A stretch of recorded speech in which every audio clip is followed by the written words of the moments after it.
Queridos, vamos abrir as nossas Bíblias. Assim como nós passamos um bom tempo no Evangelho de Marcos, né? As Bíblias já estavam abrindo assim automaticamente no Evangelho de Marcos. Agora as Bíblias já estão abrindo automaticamente na carta de Paulo aos Gálatas, né?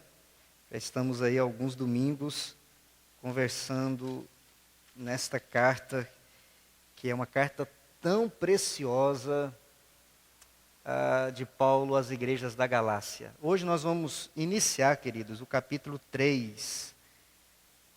Amém? Encontramos o texto? Todos estão com suas Bíblias? Vamos lá? Vamos juntos? Nós vamos ler, queridos, no capítulo 3, do verso 1 ao verso 9. Eu queria que todos lêssemos juntos aos Gálatas, capítulo 3, de 1 a 9, em uma só voz. Diz assim a palavra do Senhor: Ó Gálatas insensatos, quem vos fascinou a vós outros, ante cujos olhos foi Jesus Cristo exposto como crucificado? Quero apenas saber isso de vós. Recebestes o Espírito pelas obras da lei ou pela pregação da fé? Sois assim insensatos que, tendo começado no Espírito, estejais agora vos aperfeiçoando na carne? Terá sido em vão que tantas coisas experimentastes, se na verdade foram em vão? Aquele, pois, que vos concede o Espírito e que opera milagres entre vós, porventura o faz pelas obras da lei ou pela pregação da fé? É o caso de Abraão, que creu em Deus e isto lhe foi imputado para a justiça. Sabei, pois, que os da fé é que são filhos de Abraão.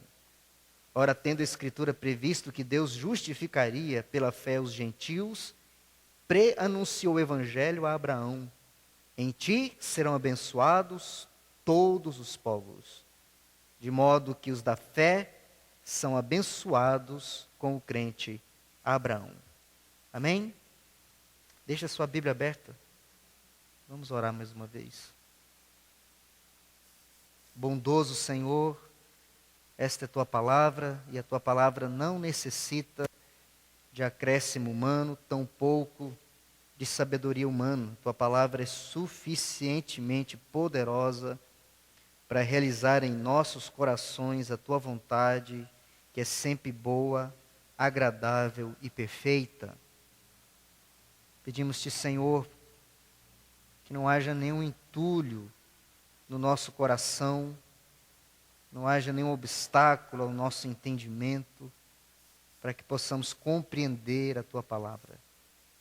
Ó Deus, pedimos-te que teu Espírito Santo encontre liberdade de falar conosco. Vem, ó Espírito Santo, amado, bondoso, abençoar-nos para que possamos compreender a tua doce palavra. Precisamos tanto de ti, Senhor. Nós oramos no nome santo e poderoso de Jesus. Amém. Queridos, nós temos caminhado nesta carta e já vimos nos capítulos anteriores que o propósito de Paulo era dizer aos irmãos das igrejas da Galácia sobre o verdadeiro evangelho. Isso é uma questão sobremaneira importante. Quando eu digo que creio no Evangelho de Jesus Cristo, o que eu estou dizendo? O que verdadeiramente significa dizer que eu creio em Cristo Jesus como Salvador e Senhor? As igrejas da Galácia estavam como que perdidas, queridos. Estavam ameaçadas pelo grupo, nós já vimos, dos judaizantes, que chegaram nas igrejas que haviam sido fundadas por Paulo há cerca de 5 anos, então, jovens igrejas. Imagine só que a IPI do Brasil, só a IPI do Brasil tem 108 anos. Essas igrejas tinham 5 anos. Eram mais novas que a nossa congregação em Águas Lindas. Veja só, os irmãos estavam começando na fé. E o que acontece? Chegam umas pessoas, e não eram pessoas com intenções equivocadas, eram com intenções sinceras Mas nem toda sinceridade está livre de equívoco, porque a gente pode estar sinceramente enganado, não é? Era o que acontecia com os judaizantes. Eles tinham uma compreensão que aqueles que haviam encontrado com Jesus Cristo, ainda que não fossem judeus, era necessário que estes, ainda que não tivessem sido nascido como judeus, ou enquanto judeus, no povo dos judeus, israelitas, devessem também guardar as leis que haviam sido dadas por Deus a Israel para que fossem salvos. Eles diziam: Jesus é o Salvador, mas é necessário acrescentar o evangelho da salvação às obras da lei. E na carta de Paulo aos Gálatas nós vamos saber que eles tinham duas grandes frentes, uma relacionada à circuncisão e outra relacionada às leis cerimoniais, voltadas à alimentação e à guarda do sábado. Nós vamos ver isso mais para frente um pouquinho. Mas veja só, até o final do capítulo 2, Paulo está querendo nos dizer que o evangelho que ele o recebeu da graça de Deus, da parte de Deus, e que esse evangelho que ele recebeu, ele entregou aos Gálatas, e esse evangelho não está sujeito à sabedoria humana, poder humano, nem tampouco mesmo aos apóstolos de Jerusalém, que infelizmente nós já vimos, no final do capítulo 2, a mando de Tiago, irmão de Jesus, haviam influenciado de maneira negativa as igrejas da Galácia. Presta atenção. Paulo agora no capítulo 3 começa uma nova sessão. Ele começa um novo diálogo com os Gálatas. A primeira parte, até o capítulo 2, ele está dizendo o seguinte: há só um evangelho, o evangelho de Jesus Cristo, o evangelho da graça, e esse evangelho da graça que eu recebi da parte de Deus é o único evangelho que deve ser crido.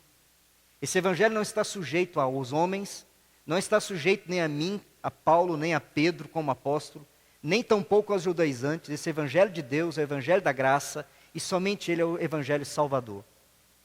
No capítulo 3, o apóstolo Paulo entra num outro argumento.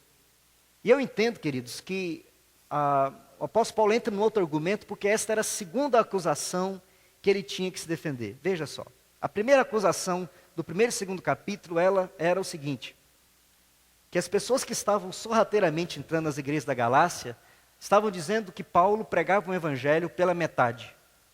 Que Paulo estava pregando Jesus Cristo, mas faltava a Paulo falar sobre as obras da lei.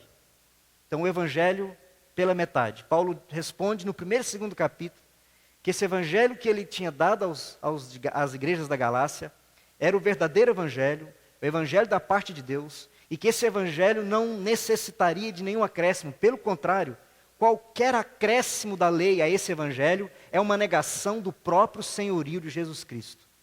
Paulo já diz claramente no final do capítulo 2. Se ficar com a lei, se guardar a lei, e essa é a mensagem que nós ouvimos quando Pedro é repreendido por Paulo, nós vimos isso domingo passado. E por que Paulo repreendeu a Pedro? Porque Pedro estava tentando negociar com esse evangelho, como que dizendo que havia dois evangelhos: um evangelho dos judeus, um evangelho dos gentios. O evangelho dos judeus que acreditavam em Jesus Cristo, mas cumpriam a lei, e o dos gentios que ficavam com Jesus Cristo e sem a lei.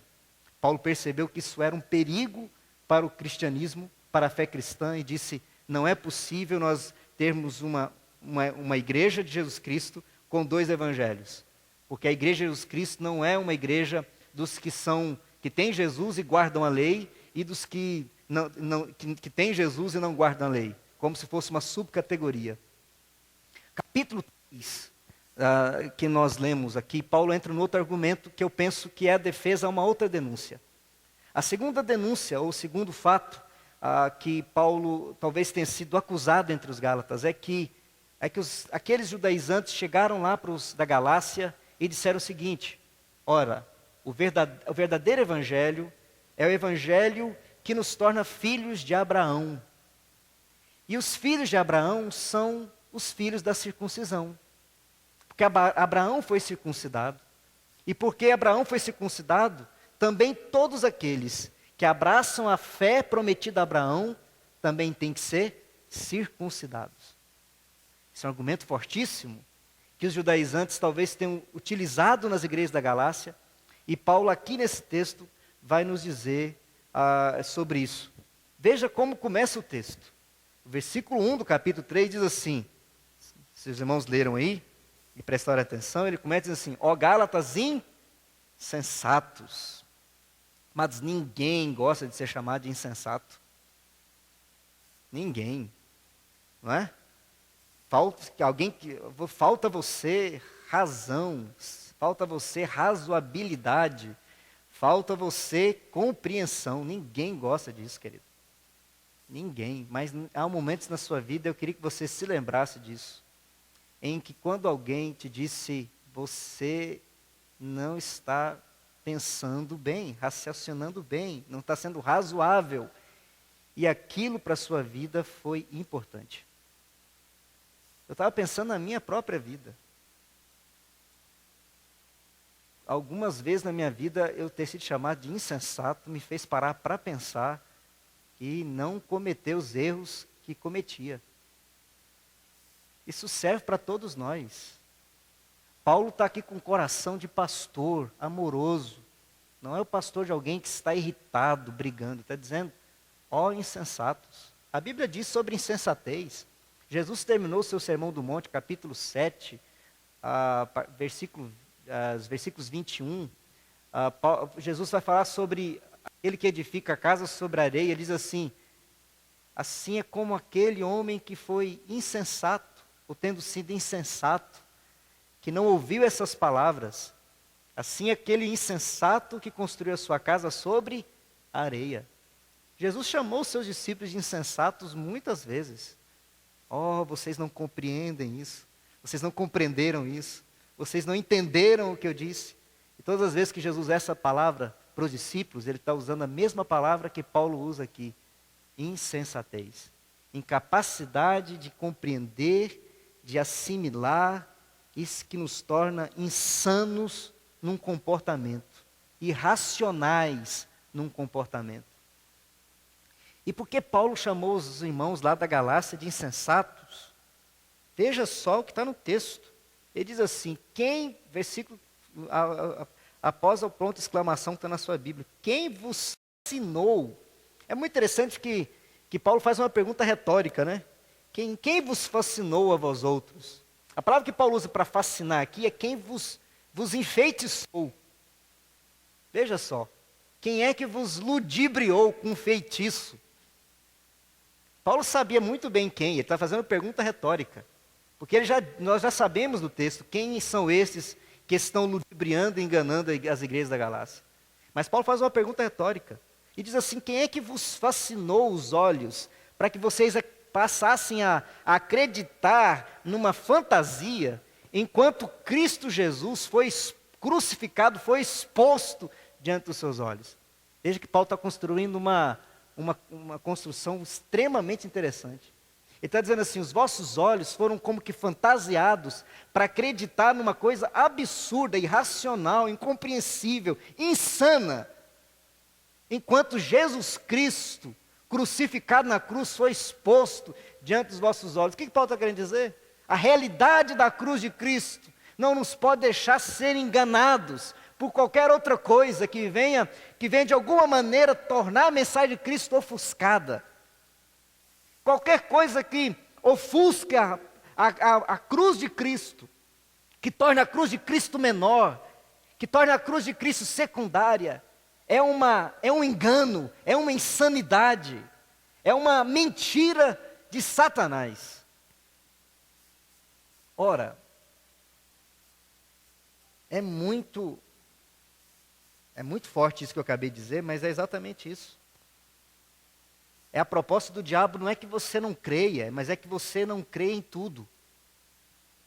É a proposta que Faraó fez a Moisés quando Moisés pediu para levar o povo.